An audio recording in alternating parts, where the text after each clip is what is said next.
Hey guys, it's Paul, and my topic is Impact of COVID-19 on Financial Markets.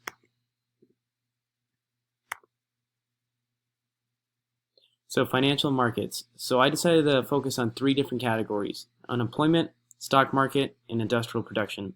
So we can start with unemployment.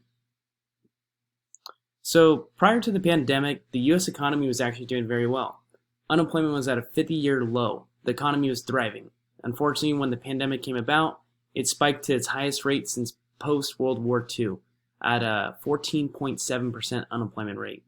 So with non-essential businesses having to shut down, it affected many industries across the board. So some of those major industries included food and beverage, transportation, and entertainment. The world was ultimately closed overnight and businesses were left lost. And now that businesses are starting to reopen, they're actually facing a new issue where they can't find employees because of the government aid that's been given to them.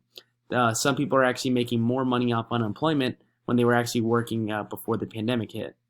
And here we can also see this chart that illustrates from 2010 to 2020, the unemployment rate, how it's steadily decreasing and how it spiked up when the pandemic came into act. So the stock market. So it's definitely been a wild ride, and it's done some things that we didn't really expect. But looking at the chart here, we can kind of see from January 2020 to about a year later, January 2021, and a few months after, of what it's been doing.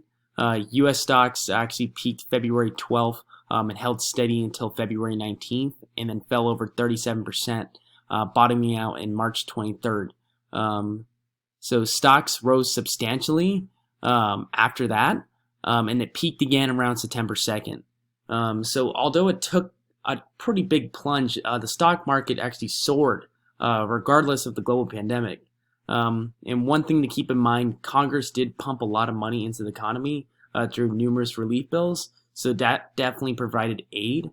And investors also seemed pretty confident that Congress would come through with more fiscal support for the economy. And one thing that we've learned that has developed through this pandemic is the volatility in the global stock market and in different cryptocurrencies has definitely been increased. Industrial production. So this is definitely an area where the pandemic has hit pretty hard, primarily in the delivery delays across all modes of transportation. One thing to keep in mind is ocean freight is typically around 90% of global trade volume, and there was actually a shortage of shipping containers, and in combination with the large increase in demand for goods, the ocean freight industry went plummeting.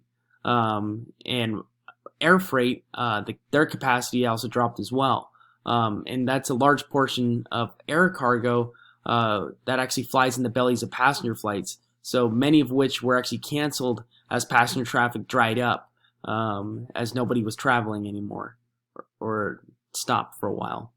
And at the same time, there was actually driver shortages, and then there was new border restrictions, so it basically shrank road freight capacity in different places and just caused a huge delay and big backups of all these logistics and shipments that were going out. So I mean, it's just been an absolute nightmare. And another thing to look at too is just the cost of raw material and how it's increased. Some of the more important ones to pay attention to are oil, steel, and wood. We can see how oil has increased by 58%, steel has increased by 60%, and wood has increased by over 200%. So it's incredible just what the market has done and the prices that we're seeing right now.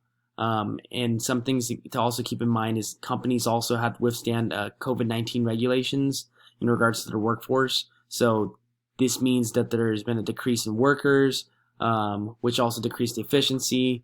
And just in combination with all those different things, it just has led to an incredible mess. So we can definitely see how the pandemic has affected just the whole entire financial market across the world. And then we can look at my references. Thank you.